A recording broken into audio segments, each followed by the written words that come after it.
that. Okay, so I said to you guys that we're gonna continue today with the bias because it looked like we needed a little bit more work on this. So why don't we just, concentrate on this, focus on this, and we're gonna go through as many exercises on the bias, that we could do. So here's your first chart. I'm gonna give you a minute. I'm not gonna ask you right now what you think of this. I want you to really go through this, obviously a little bit faster than you would have done this at home, but I want you to, like, in silence, think about this, make some notes, go from column number 1 to column number 15. That's gonna be our point of reference. And tell me, write it down, what is your bias? So I'm gonna give you like a minute or so. Go ahead, guys.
All right, guys. So what do you think? Is this an accumulation or a distribution?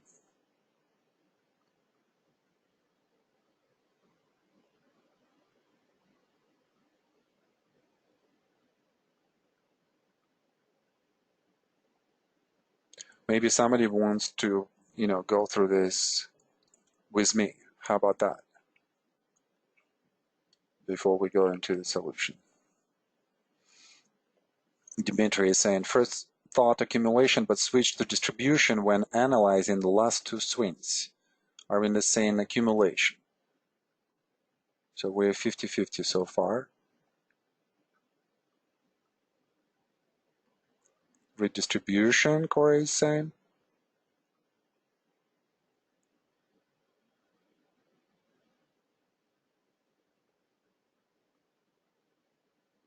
All right, 5 more seconds.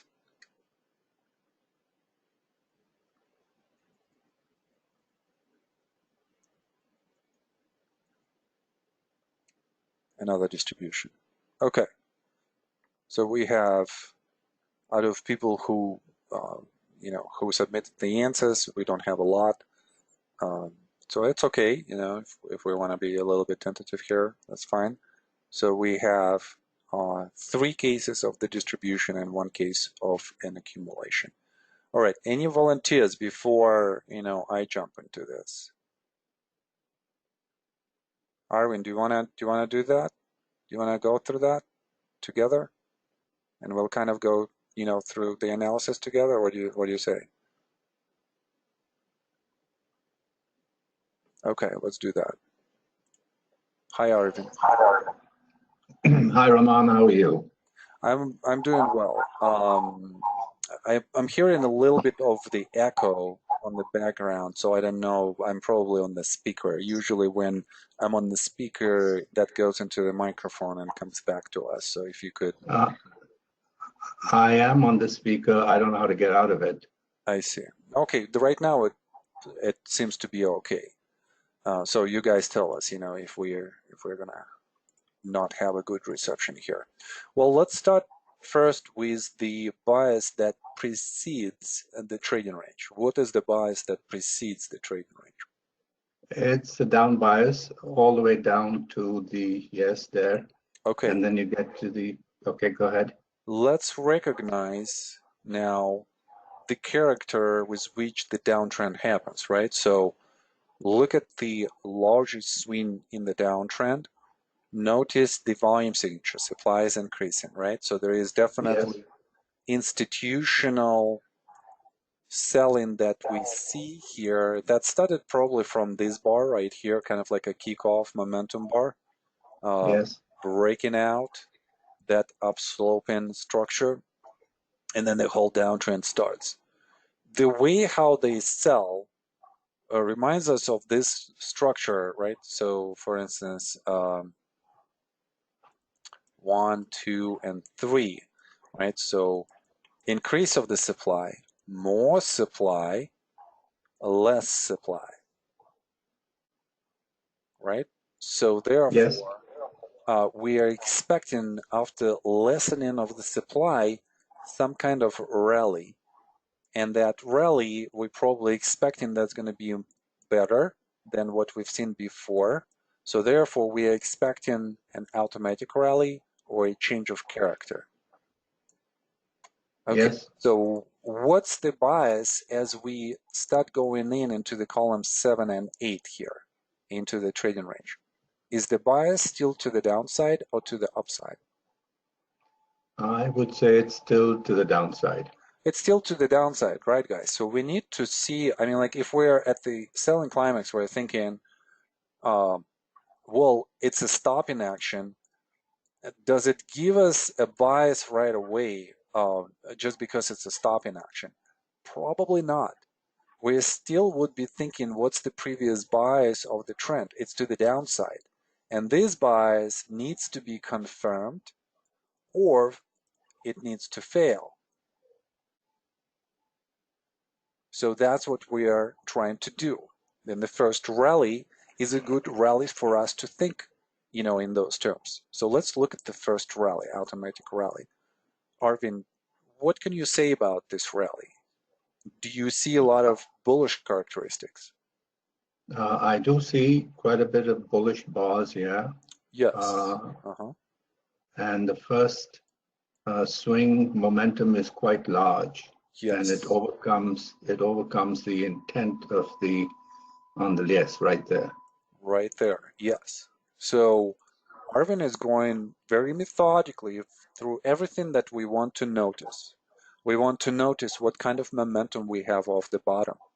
Are there true buying? Is there institutional buying? And we want to confirm that increase in the momentum signature with the increase in the volume signature. So we want to see that increase in effort. We want to see momentum increase and also, increase in the price movement. We want to have the largest rally here. All of those characteristics are there. So therefore, we know that there is some kind of institutional buying that is happening. What would be our bias at this point of time? We would be thinking, wow, we're probably like 50-50 here. There is a shift into the bullish side because there is some buying here. So what we could do is we're not trading the range in phase A. We could just wait and observe what's going to happen next. Would the bullish bias be confirmed on the next reaction? Okay, well let's do exactly that.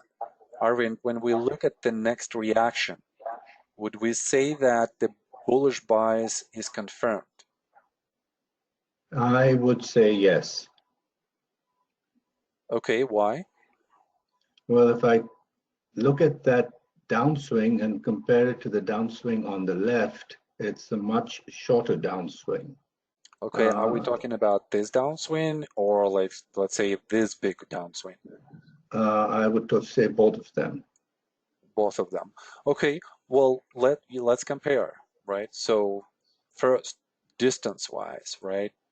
We Yes. probably would be thinking that reaction number three, um, let me just be a little bit precise, 14 and then 29 and a half and 43.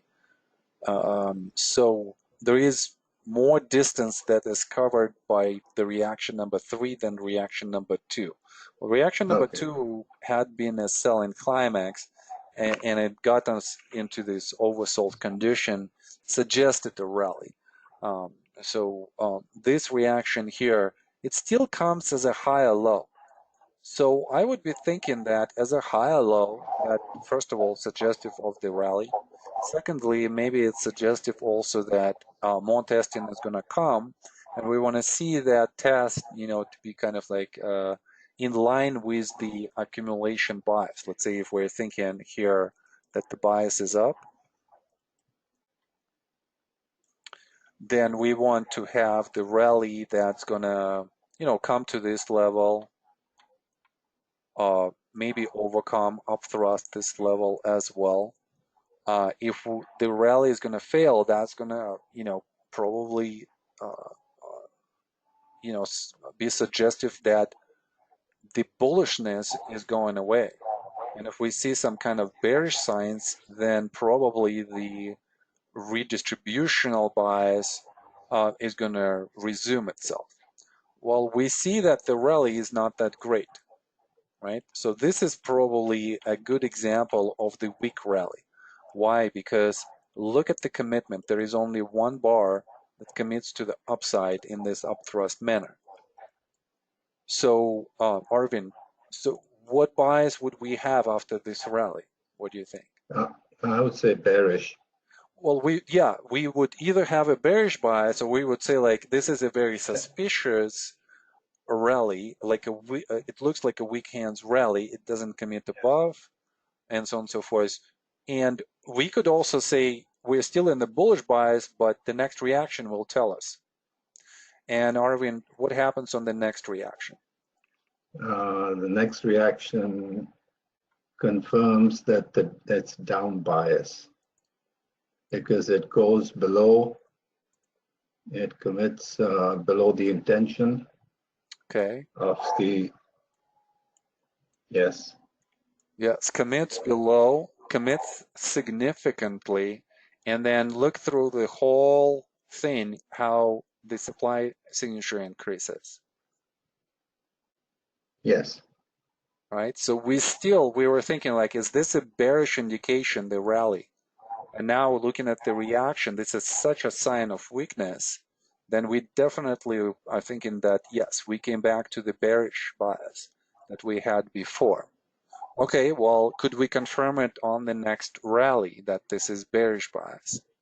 Arvind, what do you think? yes, we can confirm it on the next rally because it doesn't overcome the intention that intention. Okay, so previous highs. We could also construct it like this. So what do we see here on the downslope? We have one commitment up, acts as an upthrust in the down channel, and then comes back really quickly on the increased supply signature. Now we have a very interesting point of excitement here because there is momentum, some buying, and then there is less buying. So demand goes down into the upthrust and then supply comes in again. So it's almost like we see the wave of selling, buying, not buying, but price goes up, and then selling again. So what does it tell us? All this buying is probably just by weak hands. They can't Yes, materialize this rally into a significant commitment to the upside, and also some supply still comes. right. So that confirms the down bias. confirms the down bias. Okay, great. Arvind, any questions? It was important for me to hear, you go through this as well. No, it's quite clear. I just took a look at it very quickly. I saw the breakdown below the selling climax, and I thought maybe that would be a shakeout, but it did not. And yes, and I was drawing the slope, the down slope like you drew, but I couldn't kind of see Okay. whether it was committing above or not. So yes, Okay, it well, makes sense. let's look at the solution. Okay, so here is the solution. That was J.C. Penney, and we can go through the solution here. A little bit later. I want to do something else. Arvind, here's the next one. So I want you not to think about, just don't even look at the whole chart. I want you just to start analyzing it like we did with the previous chart and just tell me what you see. And I'm not going to interfere. So I'm just going to ask you these questions. In columns number 1 and 2, what kind of bias do we have? It's a down bias. Okay, down bias. Okay, in column number 3, what kind of bias do we have? It's still a down bias. Okay, so down. So let's kind of like ask you the question here really quickly. Why? Because it did not overcome the intention of the, yes, Okay, right around there. Okay, great. Okay, so column number 4. Right through it, it continues with the down bias theme, I would say. Why? It's a trading range Mhm. from the, yes, from there, that is the automatic reaction. And I would draw the selling climax all the way down around 25. Is this is a substructure that you're going for? Okay, so one structure, second structure. So we're saying down bias, and then in column number 4, down. Is that correct? Yes, it remains down. Okay, number 5. Still remains down. Why is that? Because it's not overcoming any of the sorry, any of the intentions. Okay, okay, so we're kind of intention, that's a keyword here. Okay, and then 6. 6, I'm not sure, because at the end of 5, that could be the C phase, but I'll have to think about it a little bit more. Okay. All right. I think I know where Arvind, where we kind of stumble a little bit. I think in this kind of like definition of the intention, right? So if we're talking about the intention, what do we really mean by the intention, that the intention has been fulfilled or not? We want to see a commitment in the direction of the current bias. So for instance, in the downtrend, that commitment line will always be defined by the support level and how the price goes through that support level, right? So this, this, this, this, this. We are seeing that commitment. Then Yes. we have come to an extreme oversold condition, right? And then Yes. our next commitment is going to be above this line and above this resistance, above this resistance, and then above this resistance. So Yes. as we go up and commit to the upside, and we come out of oversold condition and the volume has increased so much, what do you think they have done here? They have bought quite aggressively. Yes. So they bought in, and that is being shown to us in this rally and in those commitments, in those intentions being fulfilled. So here, I thought that this is where kind of like this mistake started a little bit. You're talking about the commitments and intentions, but there were two that were not mentioned, right? And obviously, looking at the overall volume signature is very important, right? So we have increase in the volume and then decrease in volume signature. Okay, so from bullish bias, let's say that I would say number 4 could be a bearish bias, right? We could be thinking this is a lower low, and you know, it goes below but quickly recovers, and then Yes. the volume goes down as well, meaning that both supply goes down and demand goes down. But we definitely see some kind of volatility increase. So I would be okay here, you know, thinking that the reaction was not that aggressive in terms of the result or the character on the volume. It was aggressive in the character of the price spread, but not necessarily, you know, the way how it unfolded here. The quick recovery was suggestive of the rally. Another failure, lower high. This is where I would probably still contain this bearish bias. And then look at how the price goes down. What can we say about the character with which the price moves? Let's say here and on these 3 reactions. What do you think?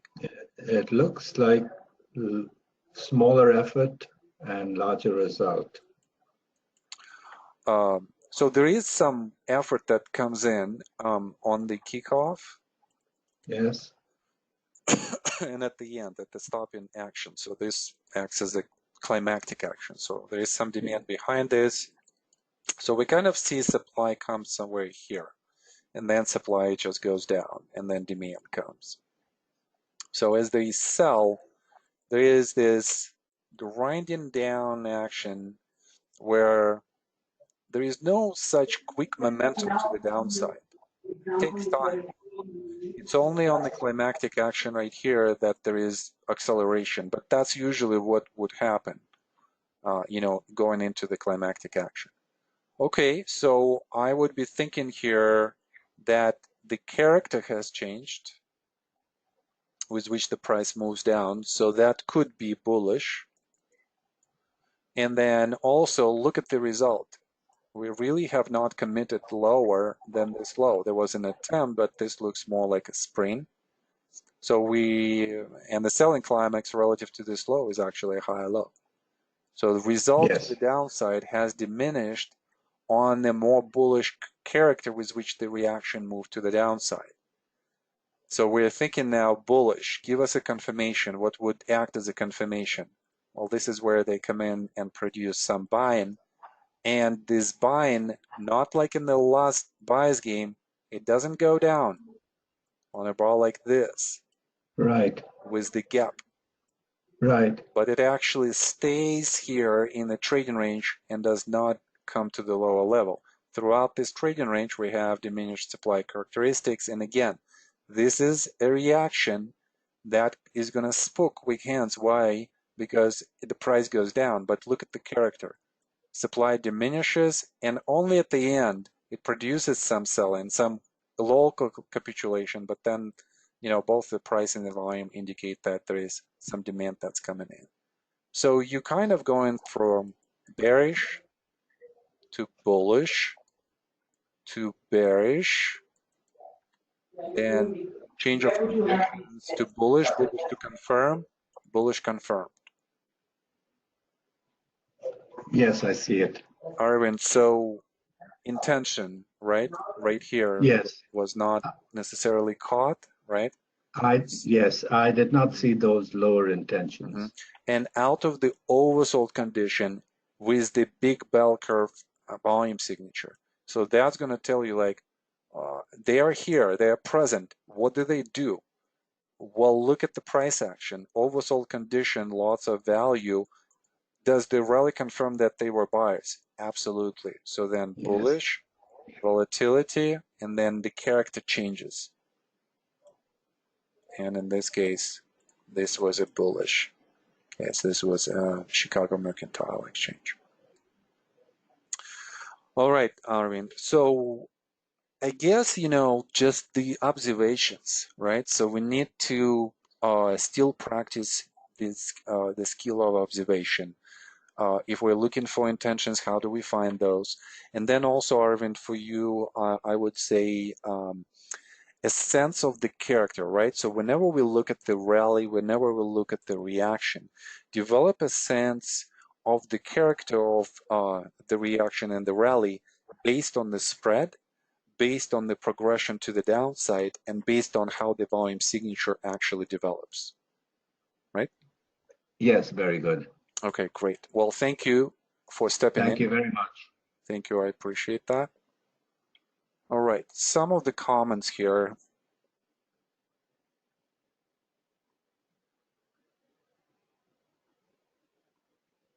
I think on the previous chart, Simon, could we confirm the failed bullishness early in column 9 rally? Is this on this chart or on the next one? Yeah, here, right? This one? Could we confirm the failed bullishness earlier? Yeah, we could. I kind of did not go into that type of the detail, but you could see even from this bar right here. And actually, just like even thinking that a more bullish scenario would be overcoming the preliminary support, supply rally high in a more aggressive way. So that probably was kind of like the first clue. And then some supply, local supply starts to come in, and then synchronicity. And then there is a lot of volatility in this area. So I still would be staying with kind of like bullish, bearish to confirm, right? So, and then the rally confirms that bearishness. So I would be heavily bearish going into this. Probably my mistake would be in this trade, just thinking how I would analyze and trade it. I would be thinking probably this way. I would be thinking climactic, automatic, test, thrust in B, test in B, and then this is C. Please note, if I'm thinking this way, I'm still making money. Here is my point of entry. Some add-ons, maybe somewhere here and here especially, and probably would be getting out the swing position here, definitely here in this area, because that shows that the rally is going to be taking place. And then this would be another point of entry, and would be a really good point of entry, even somewhere here earlier on the break of the up thrust. Okay. But the commitment levels you've drawn, are these based on significant bars? No, I'm basing those just on high lows. These are the commitment levels.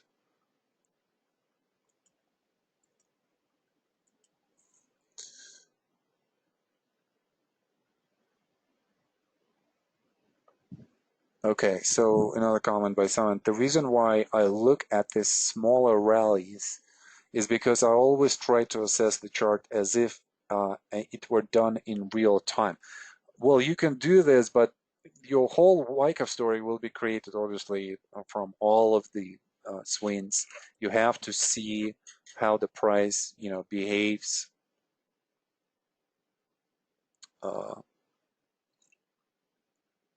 Behaves prior, to smaller rallies, smaller reactions. Okay. What else do we have here? Let me see. I think that's it. Okay, great. So we're at 450. Okay, great. Well, I thought that we're gonna stay on the buys. We didn't do one thing. We didn't do market charts. So before we go to the next exercise, let's do really quickly the market charts.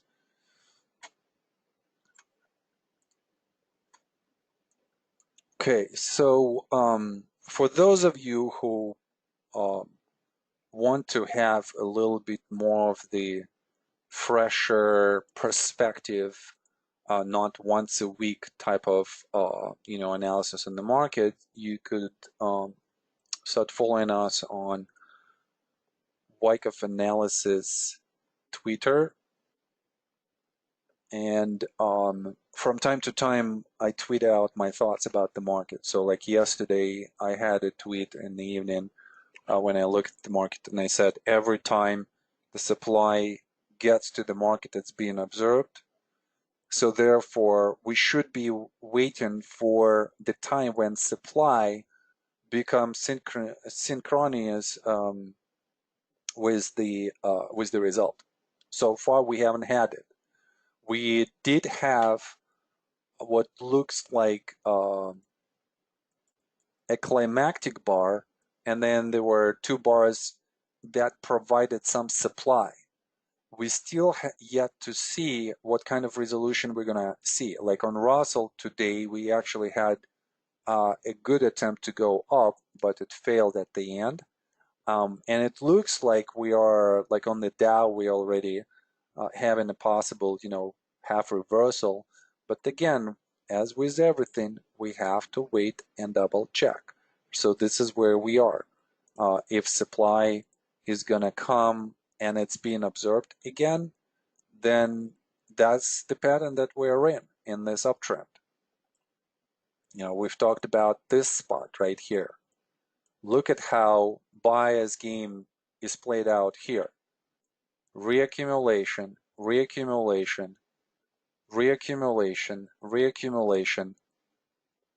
Now there is some volatility that comes in, and that produces uncertainty. That's a point of vulnerability right there. It could be a reaction to phase C, but we yet have to kind of see and resolve it somehow. Where is the resolution of it? Okay, well, right here. So then that's the point where we're going to say there is an absorption that has happened. I tweeted that, and then a continuation is possible. So why am I saying this? Well, because here we kind of have to look at the same picture.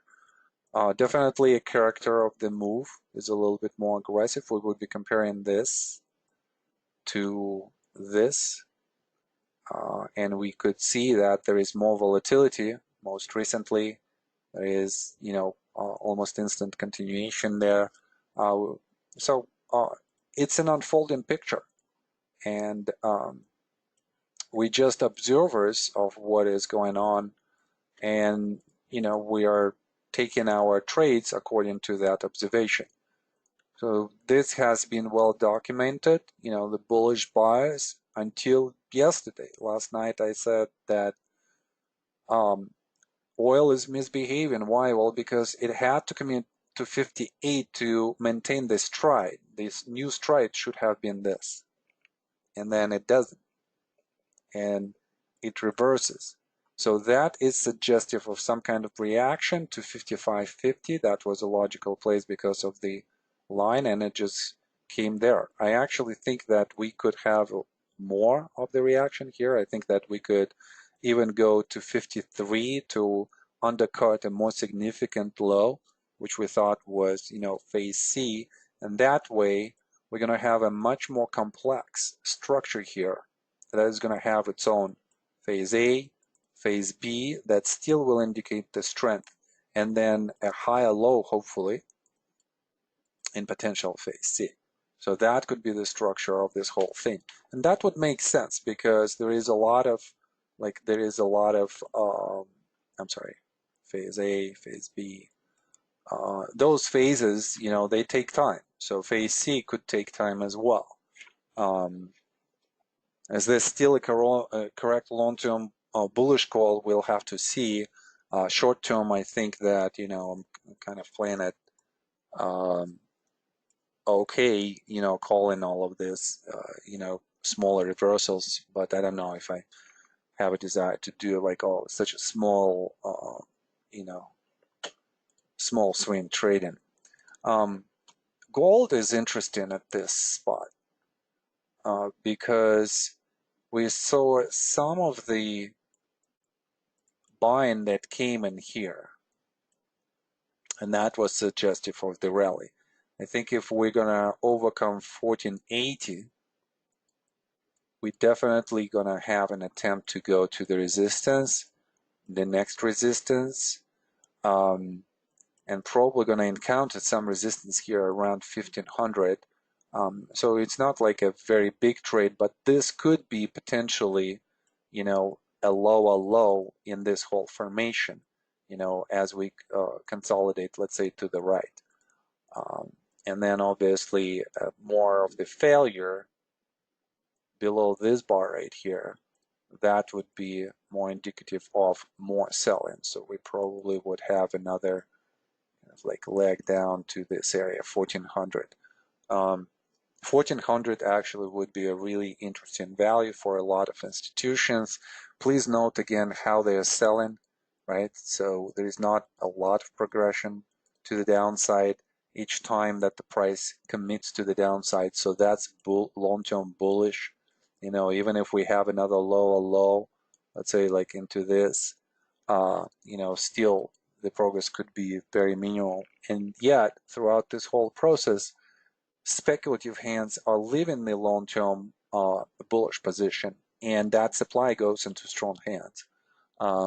Still some uncertainty ahead with a lot of, you know, macro fundamental stuff. So gold could be attractive here, but not necessarily done with the short-term correction. So we kind of have this picture of where oil leads the market, suggesting that we could have that short-term reaction that we were waiting for. The key is just to observe whether the supply is, you know, getting it done in terms of expanding the reactions. And if it can't do that, that means that demand comes in, absorbs that supply, and we could have higher prices from here. So it's the process that repeats itself over and over and over again. And, you know, that's just at some point even boring, you know, just to go through that all the time. Supply occurs, being observed, you know, give us something else. All right. Okay, great. So let's go to the next exercise.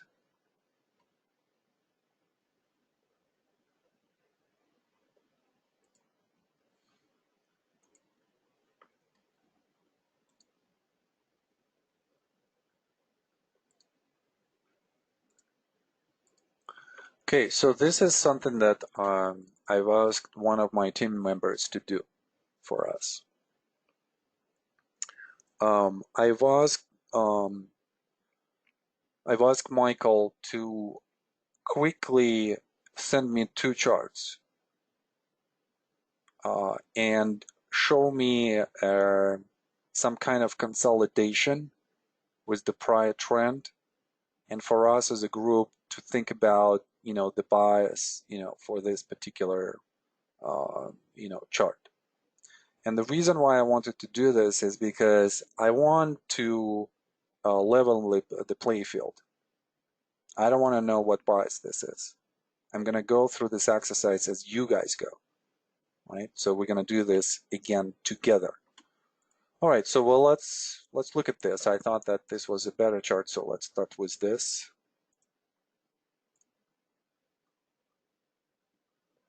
Hold on a second, what am I doing? Okay.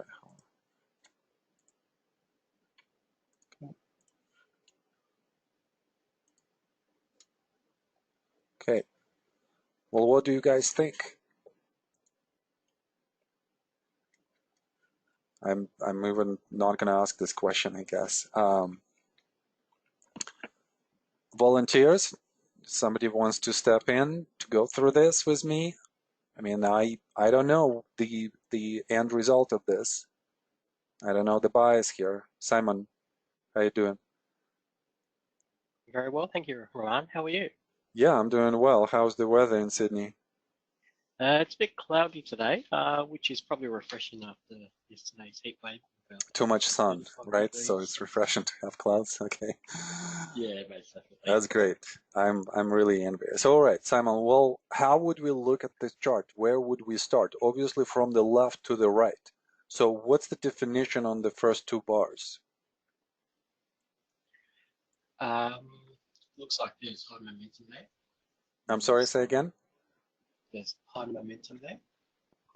I can't hear you, Simon, for some reason. Hello?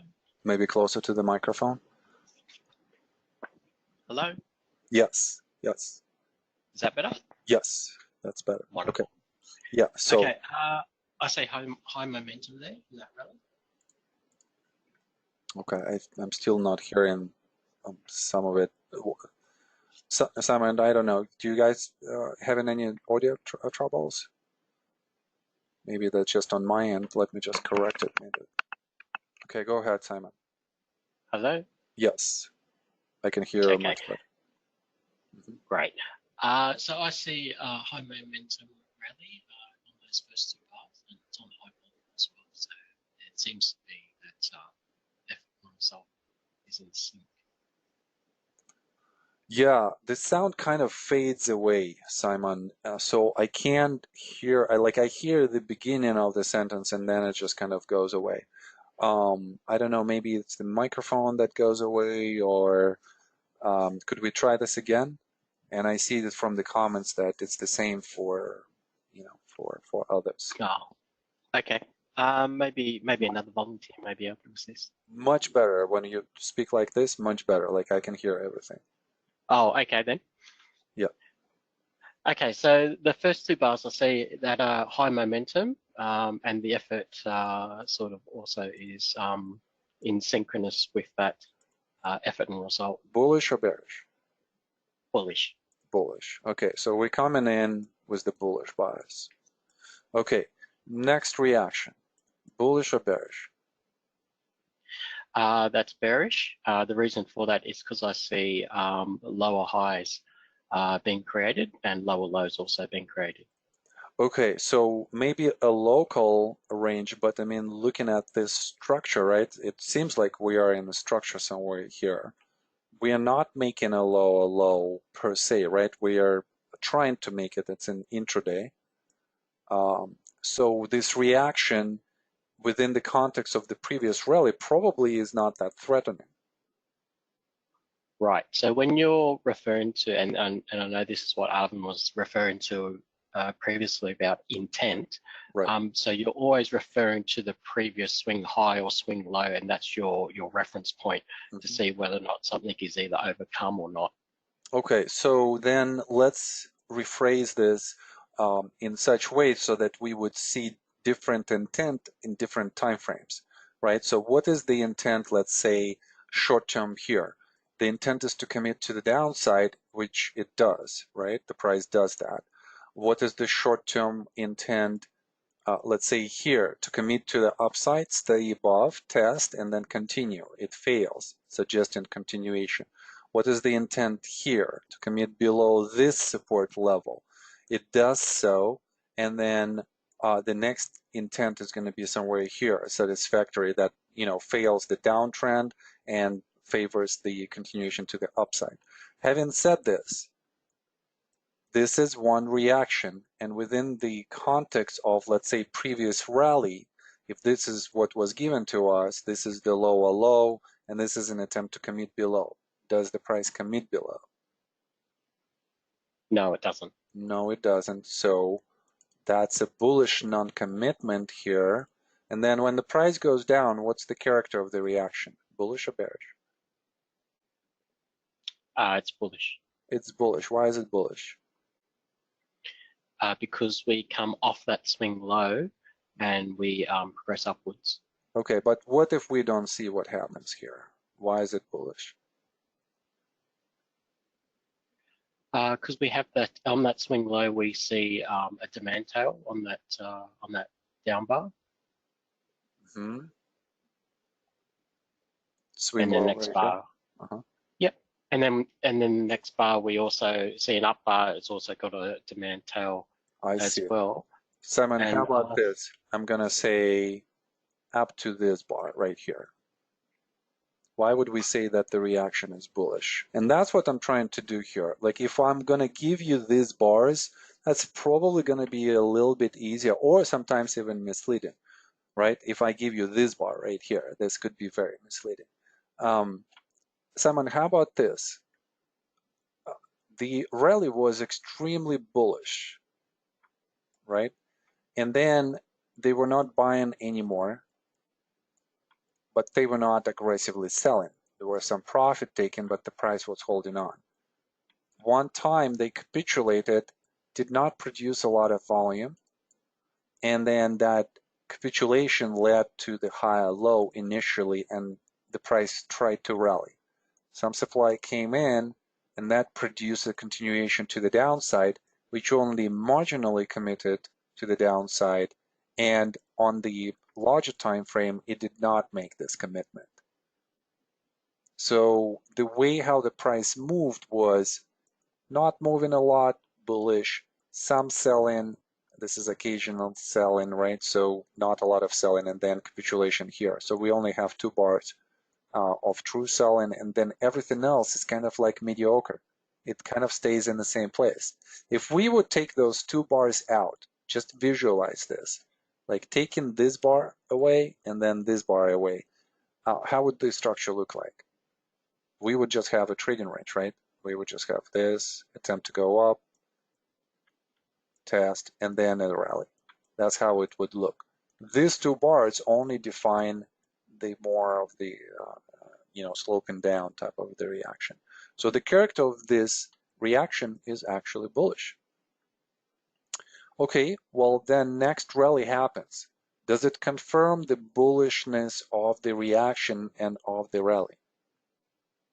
Yes, it does, because it commits above the previous swing high.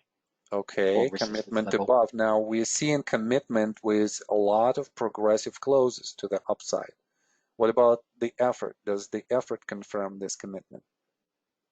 Yes, it does. It's both got increase in effort for June and also mid-June rally. Okay, yes. So there is definitely that increase in the volume signature that we observe. We are thinking that they are definitely buying off the low here. So they bought in somewhere here. They're buying here. So the bias is still to the upside. The majority of buying has been done up to this bar. So we are kind of looking that the last momentum swing was here. If there's going to be a reaction, probably we're going to be in this value zone somewhere here. Reaction happens very aggressively. Do we change the bias here at this point? I think from a short term, I would say yes, but if we're looking at the longer term picture, I would say no.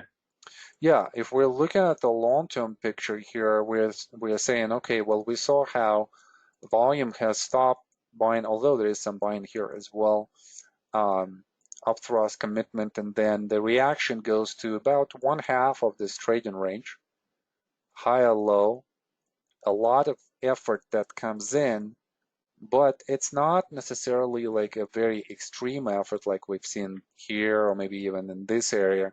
And higher low is suggestive that with the increase of the supply, we're going to have a retest, but we're probably still in this reaccumulation bias to be confirmed or fail. Do we fail on the next reaction? No, we don't. No, we don't. Does the volume signature confirms that there is less selling? Yes. Yes. So now we could expect some kind of rally because still a very volatile picture, we need absorption. Where is the absorption of all of the supply that comes on these 2 reactions? It looks like the absorption occurs vertically on that first reaction on that swing low with that demand tail. Okay. Sorry, the previous one. Previous reaction. Previous reaction, somewhere here? Yeah, that one there. Mm-hmm. And where then it sort of looks like a weak rally upwards, and then the second reaction occurs, and it looks like it would be, yes, where you've got that, where you got your marker previously. Yeah, and you can think about like the value zone, where are they buying? So this is a buy, and you want to visualize that, and then you're thinking, okay, if the volume signature increases here, this could be all a value buy right here, with these bars. And again, as the price goes down, there is some value here, so they're going to buy. And then look at what happens next. This area right here is also an area of absorption. So they've absorbed the price here. This is the first value zone. kind of like this. Okay, second value zone. And then after the feather, which is the absorption into the resistance, we're going to have a momentum increase. We do this bar, distribution, and then the most interesting thing happens, right? So let's just try to decipher that. What happens after this, Simon? Are we changing the? Sorry, Roman. Yeah. Just a quick question. Going back to that first deep reaction in June, July. Yeah, that one. So with regard to that, that sort of price behavior sort of spooks me, because the reason why I sort of start to now take a down bias is there's high momentum, there's large wide down spread bars. And so, you know, I would start to go, oh, okay, that's when price is becoming, you know, unfavorable. And at what point would I, and this goes back to what you were saying before, if I got that analysis incorrect, at what point would I be assured that that analysis is incorrect and it's actually, you know, it's more bullish? So yeah, so what's the process here? Where would we change that bias? So this is how I would be thinking. This looks like either a minor sign of strength or looks like a major sign of strength, right? We just don't have enough data, you know, going into this. So what would we be expecting after this? Either some kind of reaction to support, and then this will become a minor sign of strength, or I'm going to have a backing up action. A backing up action is going to start with the change of character that's going to have an increase of the supply, and it's also going to be accompanied by the first automatic reaction. And the key here is just for this automatic reaction to have some kind of recovery out of the low, and this low should not be very low. And we don't have that low over the low. We come to 1/2 of the structure. Recovery, you know, happens almost instantly in a spring-like manner. The price recovers back to the high. So that would be my thinking. But let's just say that we said this is too much volatility, and then our bias here is bearish. So then how would we be confirming or denying this bias? Okay, the rally comes, does not commit to the upside. We're thinking this is a weak rally here. We're going to have another attempt to retest. What kind of retest do we have? We have the low that does not commit on the close, and then it recovers in the same way to the upside. But the recovery has different characteristics. This momentum character is much better than the previous one. And of course it would be. Why? Because supply here is more than at this spot. So whenever supply is less, the price will move easier and will create that momentum. So at this point of time, I would be thinking bullish if I was thinking bearish here. Right. Okay. Wonderful. Okay. So then we are going into this structure. We're still having a bullish bias. I think somewhere here we're going to recognize that we're going to have some kind of reaction that's a failure. And then as we go into this reaction, into this big reaction, then we are thinking what bias do we have here? Long term, I still see this as bullish. Okay, so why is that? Because we're making a higher low. Okay. What else would tell us that long term we're still bullish here?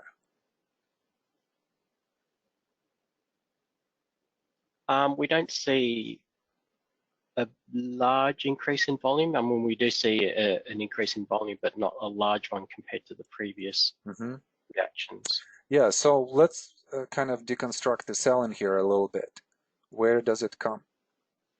On these breakout bars. This is a very natural spot for the supply to come because this is a lot of profit taken after this bar.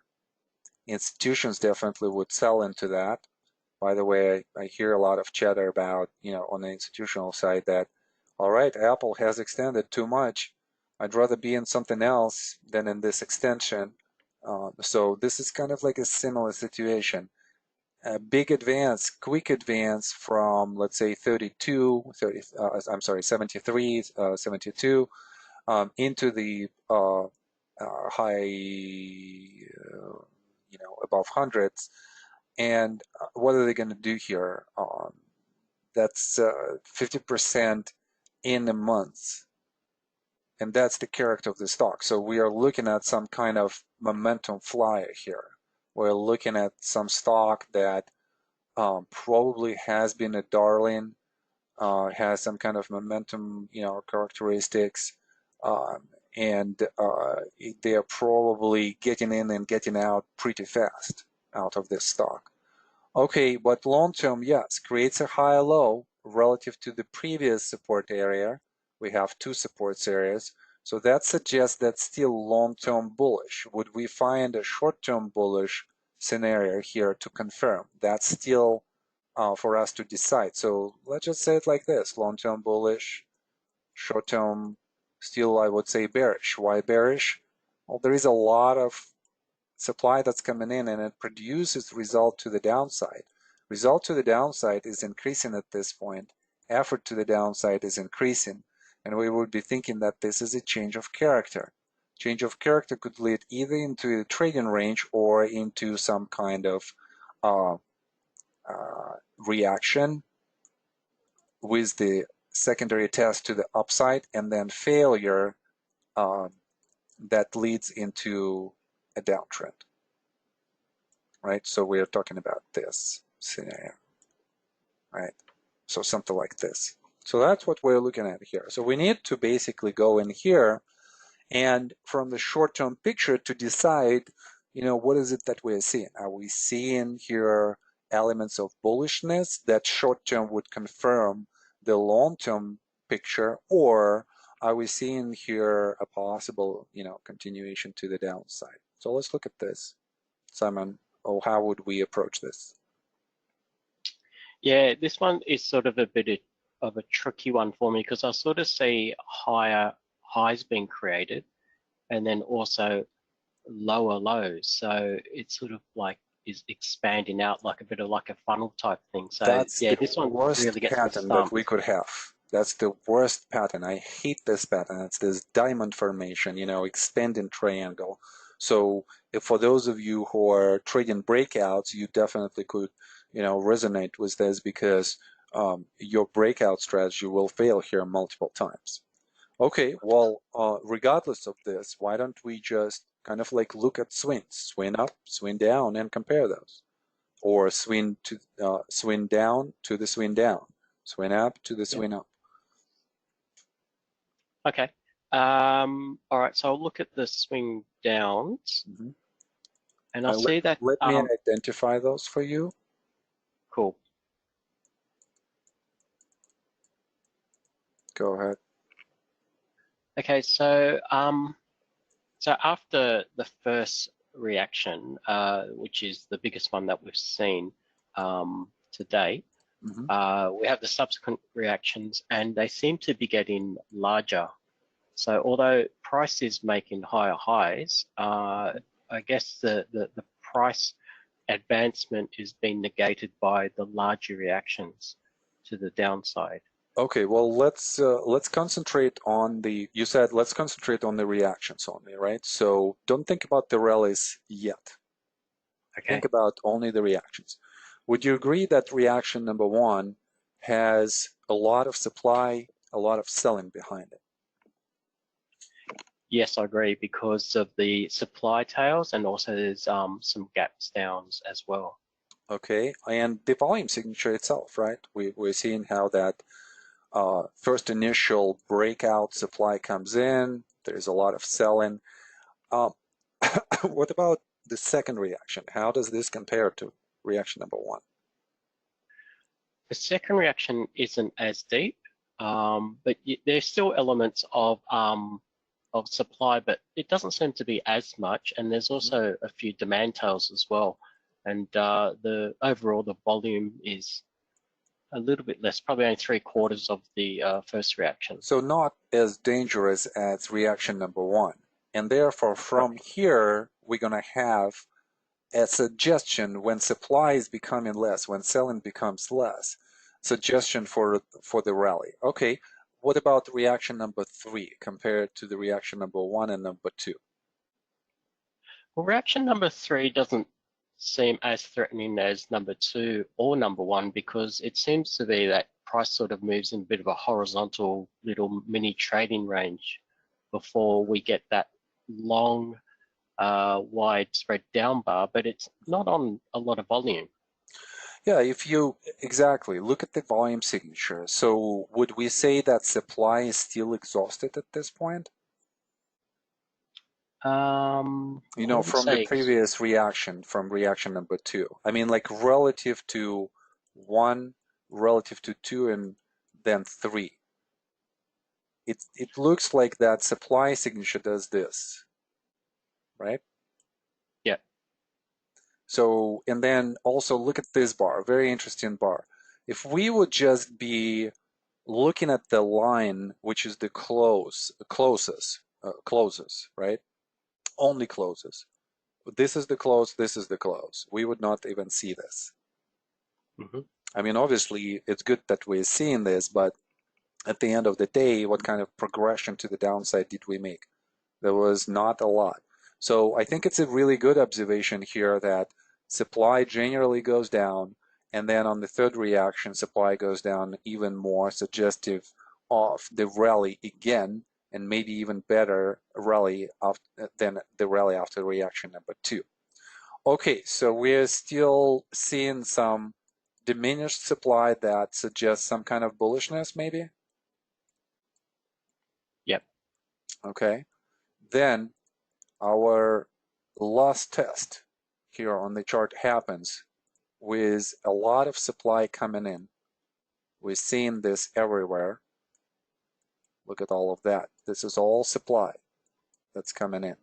It comes in at the point where we had some selling before.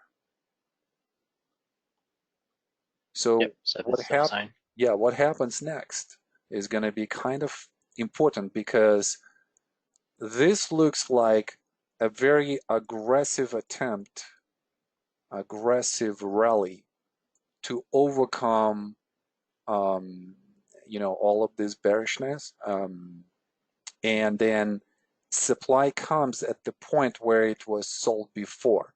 So we need to see what kind of result we're gonna see on this increased supply signature. What kind of result do we have, Simon?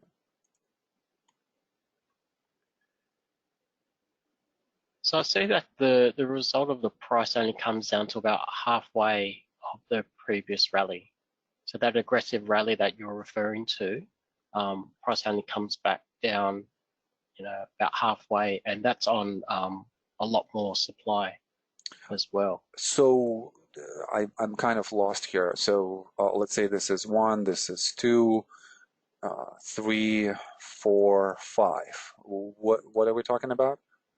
Oh, sorry, I was taking that midpoint as part of the reaction as well, okay, between 1 and 2. We're talking about this supply, so we want to establish what kind of result does this supply bring. Yep. Right. So, and we are saying what result? What kind of result does this supply bring? It's a negative result, so price ends up falling. So after supply emerges, we get a little bit of a rally on fall in volume, and then price then just starts to decrease very quickly, picks up momentum, decreases quickly. Okay, well, let's look at the result, right? So you're describing the character with which the price moves. The result would be commitment below a specific level, right? So which level is this? Probably 80, the previous low. Did we commit below? No, we didn't.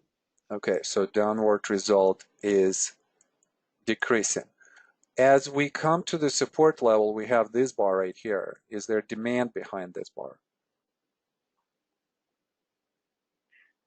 it looks like there's supply according to that supply tail, but because there's so much Hold on, are we looking volume. at the same bar? We're looking at this bar right here, right? Oh yes, sorry, yes, there is demand. Yes, there is demand. Yeah. So it's a capitulation bar. It's just on a smaller level, it's the bar like this.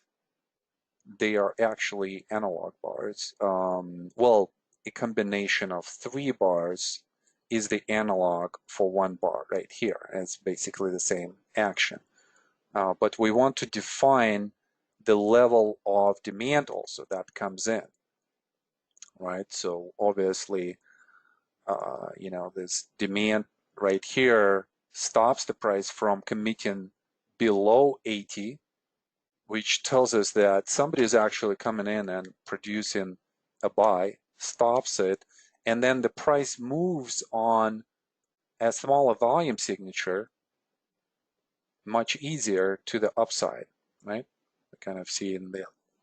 So it's almost like supply has been, you know, observed or tried to be observed, and the rally should happen.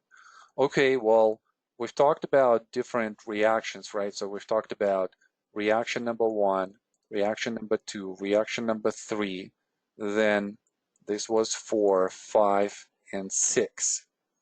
4, this is where supply has increased. This is the final test. What does it produce? Diminishing supply characteristics. Supply decreasing even more, while the price is making no progress to the downside and then a higher low. Bullish reversal bar, bullish continuation bar. What are we thinking, Simon? That price looks bullish. Yes. The only problem here with this action is this whole area, this whole volatility. Right? So we're kind of concerned about that. But at the same time, there are a lot of bullishness in the story prior to that, right? So we have a lot of momentum and willingness to sell, selling leading nowhere, absorption, and then, you know, capitulation on the way up by short sellers.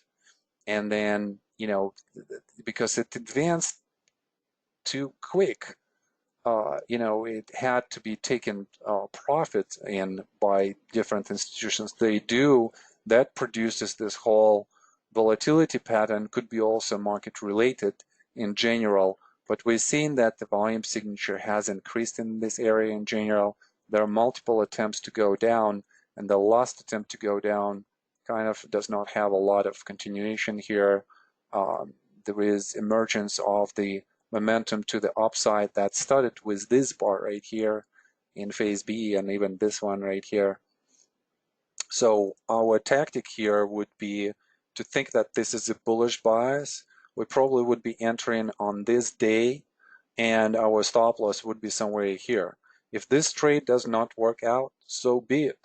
But you know, this is how we would come to this point through this whole story. Again, we would be concerned about the volatility, but you know, let's just see where we are. Michael, could you reveal the name of the stock, please? And I'll go and I'll do the chart. Viva. Okay. So we were, Michael, and thank you. You know, last bar was not necessary. I was kind of like thinking when I saw the chart, you know, that gives a little bit of a clue. But fair, you know, I probably would be less inclined to include it, but still. The key was in the analysis that, you know, we've done since this moment right here. So we saw some kind of buying behind it, not selling. We didn't know what the structure was here. It did not matter. This was kind of like a big clue. Rally was confirming. Non-commitment to the downside was confirming on volatility. feather was confirming, and then just overbought conditions suggestive that we're going to have a reaction. I thought Simon's comment about the high low was the key.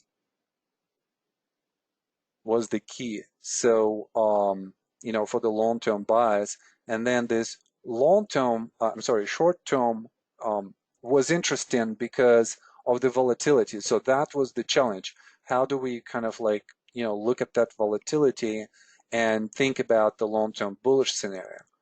So I think it was all in the structure here. And then obviously, you know, like this reversal here, you know, bar by bar, it was more telling. Michael, yeah, please don't worry. You did exactly what I've asked you to, you know, somewhere in the middle of the range. So that was perfect. Yeah, and, you know, that's how we kind of operate this, right? That's how we go through the bias. Now, I'm going to say this, that not every time the bias will be, you know, deciphered like this. You know, it might seem like, okay, well, that was easy. There are some other much more difficult charts, and those charts we have to post-analyze after our mistakes. And I do that too. I'm always interested in the trade that fails, in the chart that fails. I want to understand, you know, what was kind of like a blind spot right there. But the process is going to be the same. From the left to the right, each rally, each reaction has to confirm the current bias or deny that bias. You know, and then looking at how the bias changes within the structure, you know, you take based on the structural spots on the timing, you know, a position at the specific spot. We said that we would take it here. How would we trade it? Sign of strength, backing up action, and we would be moving the stop loss probably on the weekly significant bar, something like that. And on the weekly significant bar, it would look like this. Point of entry, and we're moving the stop loss like this. Something like this, this. And then somewhere here, just on that weekly, we would be out, right? So 160, 90, so that would be our trade. All right, well, Simon, thank you so much. Thanks, Roman. Sorry, Roman, just one more quick question, please. Back on the chart that you had, the one that we're going through. I think in December, yes, in December, that swing high, you said that was the last test. Why is it the last test, and when is it confirmed as being successful or unsuccessful? No, the previous one in December. Oh, the previous one in December. Okay. Well, the swing high. We probably refer to the last test here as probably the last test in the series of tests in the trading range right here. We still wouldn't know until obviously a more kind of like conclusive resolution to the upside. But I would say that the last test on this chart is probably this. What would be the rationale here for this last test? I think it's the supply that comes in. So before that, we have that supply increases, supply decreases again, and then supply increases. So it's almost like the last attempt for the sellers that came in here and then reemerged again here. You kind of see their bets. They're betting at the same price into 100. So this would be the last true test. After this supply, if this supply has been observed, then that's it. It's bullish. If this supply produces damage, then we're probably in the redistribution. So this reaction was really important, and specifically how it recovered here. And we're seeing what? We're seeing diminished selling, and we're seeing inability to commit to the downside, which suggests that selling is exhausted. And most likely somewhere here, we're gonna, like, let's look at 100, let's say from 92 to 102. This is where we might have some kind of attempt to stop What do we have? 92, I said, and 100. There is nothing here really that produces that much stop in action. So that suggests that supply has been absorbed, and we're going to have a continuation. So there are clues as the price goes through that level as well. Right. And coming back to how I say that I tend to assess the charts in real time, going back to that other chart that you had up that we were going through, when we see that swing high and all that supply coming in December, and then as we progress through in real time, at what point would we go, okay, this supply is not damaging? Would we have to wait for a swing low to occur Right first here. before? Yeah. So here is that emergence of the supply, and we see how supply goes down. Like there is no sell-in after this. We had, and there is nothing on this chart that I see. Let me just kind of see maybe on the quickly on this second chart right here. We kind of see this as a concept: increase of volume and increase of the supply as selling progresses, right? So we don't have it on that swing to the downside.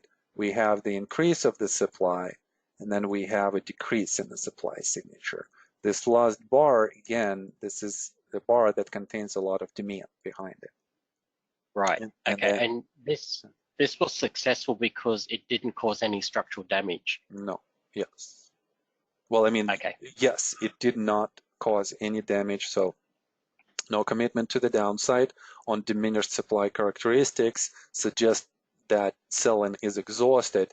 And if we are seeing a good reversal, then that would be suggestive of supply has been observed, and now we are potentially rallying above the previous highs.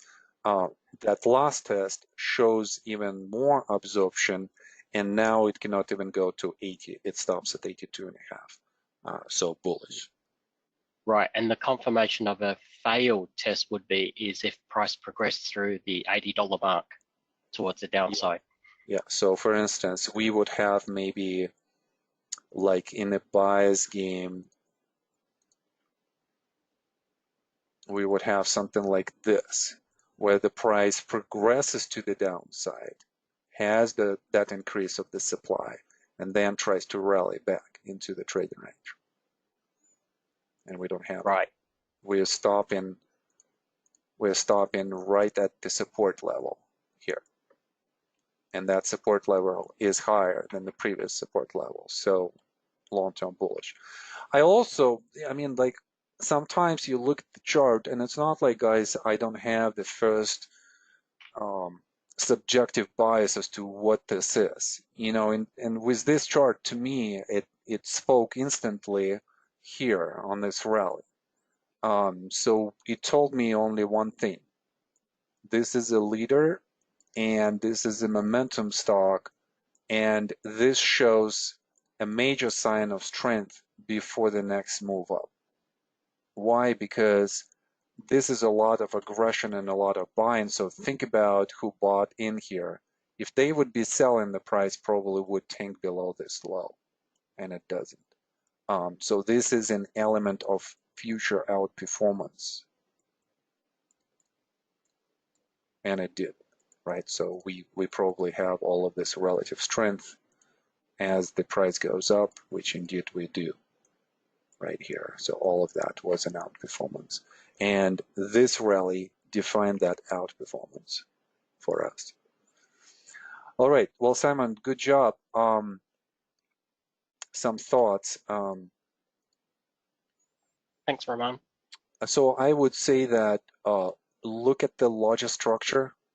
So this is one thing that I've noticed that you're kind of doing.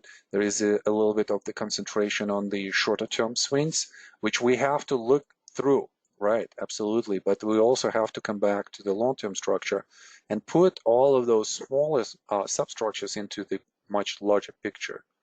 And then there was some kind of hesitation here, you know, on the rallies and the reactions. I would say start your analysis with reaction to reaction first, because that will show you the supply.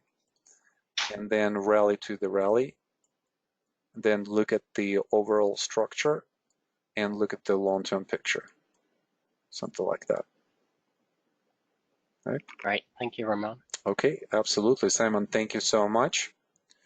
All right, guys. Well, with that, this is the end of the session. Sorry for going a little bit over.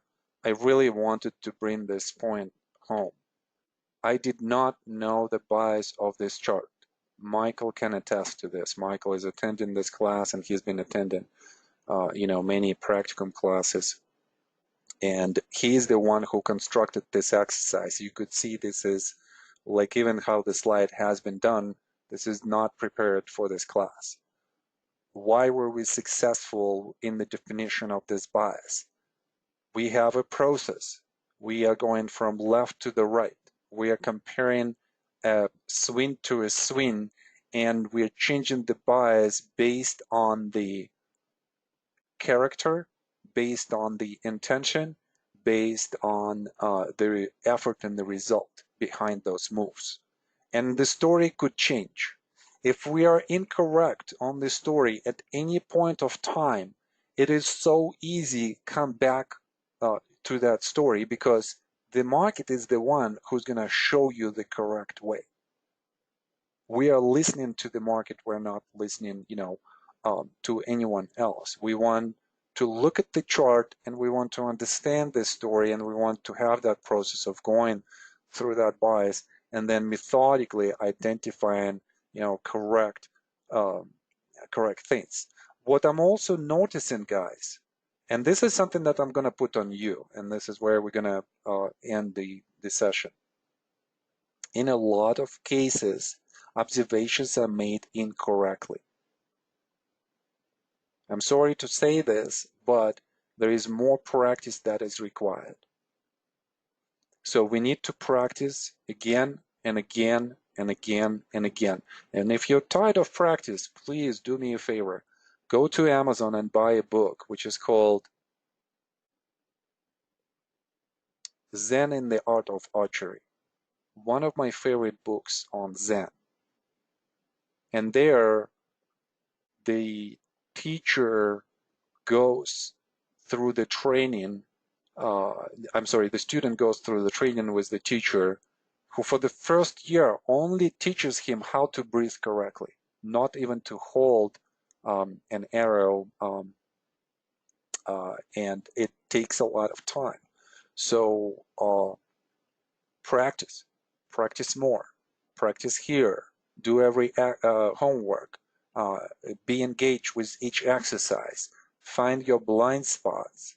This is why we're having those Q&As. This is why we're going through the bias game and so on and so forth. All right, guys. Homework, bias game, and trade desk. So we're still looking at those two things. Good session. Hopefully a lot of questions were addressed. And I hope that, you guys are feeling better. All right, guys. Until next week or until tomorrow in WMD. Talk to you then. Thank you. Bye-bye.